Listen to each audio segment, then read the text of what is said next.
बिस्मिल्लाहिर्रहमानिर्रहीम। मेरा नाम लेफ्टिनेंट नुमान है और मैं दुमेल सेक्टर में बतौर कंपनी कमांडर तैनात हूँ।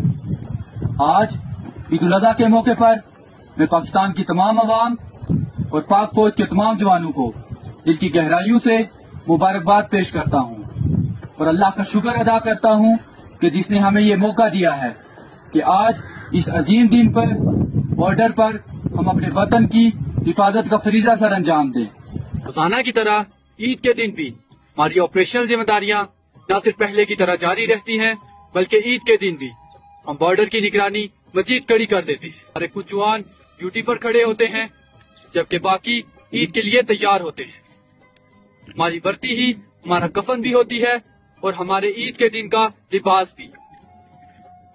तैयार होने के साथ साथ कुछ जवान रोजाना की तरह खाना बनाते हैं, लेकिन आज के दिन का खाना बड़ा खाना कहलाता है, जो हमें घर जैसी ईद का एहसास देता है।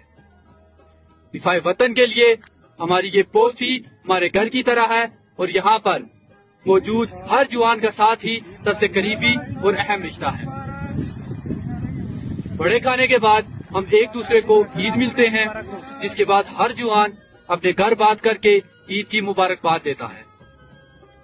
ईद के दिन हमारे बाला अफसरान भी पोस्ट पर मौजूद हर जवान से खुसूसी बात करते हैं, जिससे इनका हौसला इन पहाड़ों से भी बुलंद हो जाता है। ईद के दिन की स्पेशल एक्टिविटीज के साथ साथ हम अपने रोजाना के काम भी जारी रखते हैं, जिसमें हम बॉर्डर एरिया की पेट्रोलिंग करते हैं, दुश्मन की गैर मामूली हरकत और सकनात पर नजर रखते हैं। इसके अलावा किसी भी तरह की हंगामी सूरत हाल, चाहे वो दुश्मन की हो या सख्त मौसमी हालात की, इससे निपटने के लिए हर दम तैयार है। हमारे ईद के दिन का अख्तिताम स्पेशल लुटी और भंगड़े के साथ होता है, जिसमें हर जवान अपनी अपनी मर्जी का गाना सुनाकर हमारी ईद को और भी हसीन बना दे।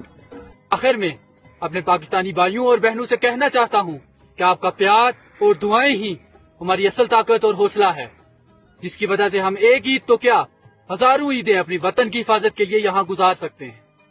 वतन सलामत रहे, ईद तो आनी जानी है। पाक फौज जिंदाबाद, पाकिस्तान पाइंदाबाद।